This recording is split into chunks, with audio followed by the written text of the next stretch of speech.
Hi everyone, welcome to our SCA YouTube channel. In this video, let's talk about communication skills. I am Harini from RSG Inspection Service Limited. RSG is an independent and third-party social audit firm. Good communication skills are essential to allow others and yourself to understand information more accurately and quickly. Poor communication skills lead to frequent misunderstanding and frustration.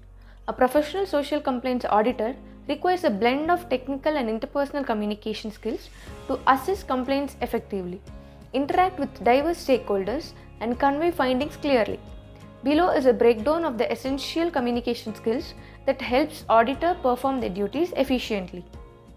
Key communication skills for social complaints auditors. First, active listening. Listening is the ability to accurately receive and interpret message in the communication process. Listening is not the same as hearing. Listening means paying attention not only to the story but how it is told, the use of language and voice, and how the other person uses his or her body. In other words, it means being aware of both verbal and non-verbal messages.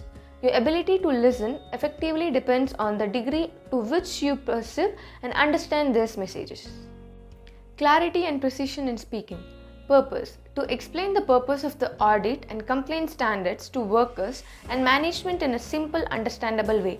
How to apply: avoid jargon or overly technical language. Use examples or analogies when explaining complaints requirements.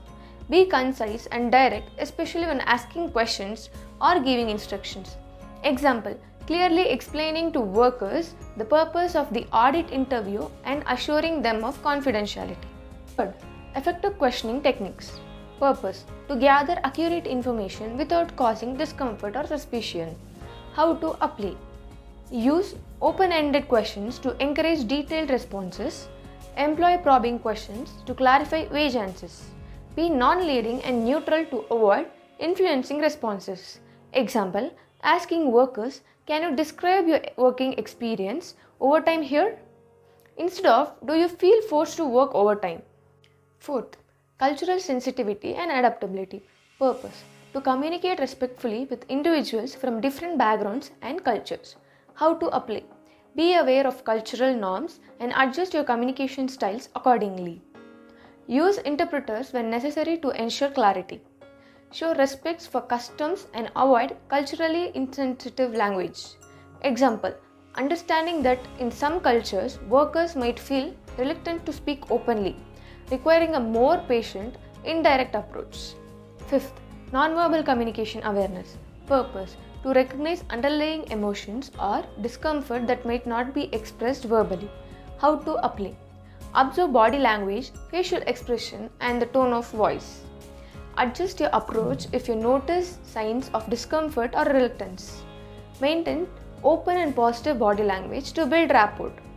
Example: noticing that workers avoid eye contact during interviews, indicating possible fear or hesitation to speak openly. Sixth, report writing skills. Purpose: to document findings clearly, accurately, and objectively for various stakeholders. How to apply: use clear, objective languages free from bias. Organize reports logically with heading, summarizes, and key findings. Provide actionable recommendations based on audit results. Example: writing a concise report summarizing non-compliance issues with specific suggestions for corrective actions. Seventh, conflict management skills. Purpose: to handle disagreements with management or workers constructively during the audit process. How to apply: stay calm and neutral during disagreements. Use active listening to understand opposing viewpoints. Offer solutions to de-escalate tense situations. Example: handling resistance from management when discussing non-compliance issue by focusing on solutions rather than blame. Eighth, presentation skills. Purpose: to present audit findings clearly to management, suppliers, or certification bodies. How to apply: structure presentations logically, focusing on key findings and recommendations. Use visual aids, charts, graphs when necessary. Be prepared to answer questions and defend conclusions. Example: presenting audit results to factory management, focusing on key issue and improvement areas while keeping the discussion constructive. Ninth, diplomacy and tact. Purpose: to communicate sensitive issue without offending or causing defensiveness. How to apply: use positive framing when discussing non-compliance. Example: there is an opportunity for improvement here. Focus on solution rather than fault finding. Be respectful and polite even when delivering critical feedbacks. Example: tactfully explaining to a manager that some practices need to revision to align with labor standards without making them feel targeted. 10th, grievance and feedback handling. Purpose: to receive and address complaints or feedbacks effectively during or after audit.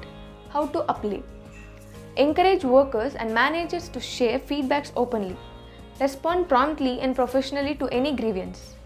Document grievance properly for follow-up action. Example: handling a worker's complaint about overtime practice by documenting it thoroughly and following up during the audit report review. Conclusion: effective communication skills are essential for a social complaints auditor to carry out audits efficiently, foster trust, and manage sensitive issues diplomatically. These skills ensures that the auditor gathers accurate information, builds positive relationships with stakeholders, and communicates findings in a constructive way. Mastering both verbal and non-verbal communications enables auditor to navigate complex environments, ensuring smooth audits and actionable outcomes. Kindly do visit our website where we have SCA competency building course and do attend the quiz for better understanding.